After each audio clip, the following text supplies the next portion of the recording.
Kelompok 5 membahas mengenai penurunan fungsi pada gigi dan mulut atau oral hypofunction terkait risiko sarkopenia pada lansia. Dengan dosen pembimbing dokter gigi, Abu Bakar, M. Med. Id.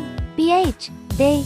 Lansia adalah kelompok usia yang rentan mengalami penurunan fungsi fisik dan psikologis akibat proses penuaan. European Working Group on Sarcopenia in Older People atau disebut EWG-SOP mendefinisikan sarkopenia sebagai sebuah sindrom sebagaimana terjadi kehilangan massa dan kekuatan otot yang progresif dan menyeluruh dan terdapat risiko komplikasi yaitu disabilitas fisik, kualitas hidup yang buruk, dan kematian.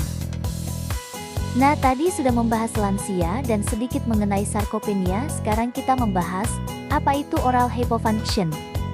Jadi oral hypofunction bukanlah kondisi morfologis seperti gigi yang hilang atau karies, tetapi kondisi patofisiologis fungsional, yang terdiri dari beberapa fungsi oral yang memburuk. Berdasarkan penelitian Fujita Health University Hospital, hasilnya menunjukkan bahwa oral hypofunction memerlukan adanya setidaknya 3 dari 7 kondisi fungsi rongga mulut, meliputi mastikasi, menelan, pengucapan, kebersihan rongga mulut, dan mulut kering. Perkembangan oral hypofunction dapat mengakibatkan stadium disfungsi irreversible, ditandai dengan gangguan makan, menelan, dan mastikasi.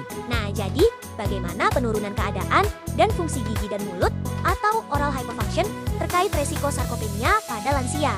Sarkopenia didefinisikan sebagai hilangnya massa dan fungsi otot rangka yang berkaitan dengan usia. Penyebab sarkopenia bersifat multifaktorial dan dapat mencakup tidak digunakannya, fungsi endokrin yang berubah, penyakit kronis, peradangan, resistensi insulin, dan kekurangan gizi. Penurunan fungsi dan keadaan gigi dan mulut pada lansia diawali sebagai adanya kesadaran pencegahan dan diagnosis dini kecacatan rongga mulut yang berkaitan dengan nutrisi yang akan mengganggu kesehatan umum seseorang termasuk lansia sebagai kelompok yang termasuk resiko tinggi karena faktor penuaan. Lansia rentan terhadap berbagai macam penyakit. Populasinya yang terus meningkat dan bila tidak diatasi akan menimbulkan masalah baru dalam bidang kesehatan terutama gigi dan mulut. Penurunan kesehatan lansia terjadi bertahap sampai terjadinya disabilitas dan pencegahan keparahannya menurut para ahli dapat dilakukan sesuai tahapan dan permasalahannya.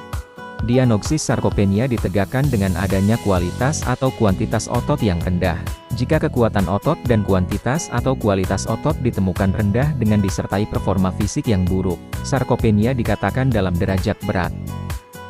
Risiko sarkopenia pada lansia yang dilaporkan dalam beberapa studi dipengaruhi oleh sosiodemografi, jenis kelamin, usia, pendidikan, gaya hidup yaitu pola makan dan nutrisi, merokok, berolahraga, aktivitas harian, stres, dan personal hygiene dan gangguan fungsi fisik, keadaan kognitif, adanya penyakit kronis seperti diabetes mellitus dan hipertensi, kondisi klinis rongga mulut seperti saliva, kekeringan mulut, karies, penyakit periodontal, dan kebersihan mulut. Pencegahan dan promosi kesehatan gigi dan mulut yang berkaitan dengan sarkopenia dapat dilakukan dengan cara meningkatkan edukasi agar lansia tahu, mau, dan mampu mempertahankan keadaan kesehatan rongga mulut agar tetap dapat berfungsi dengan baik. Kemudian kita akan membahas bagaimana tata laksana sarkopenia yang dapat dilakukan.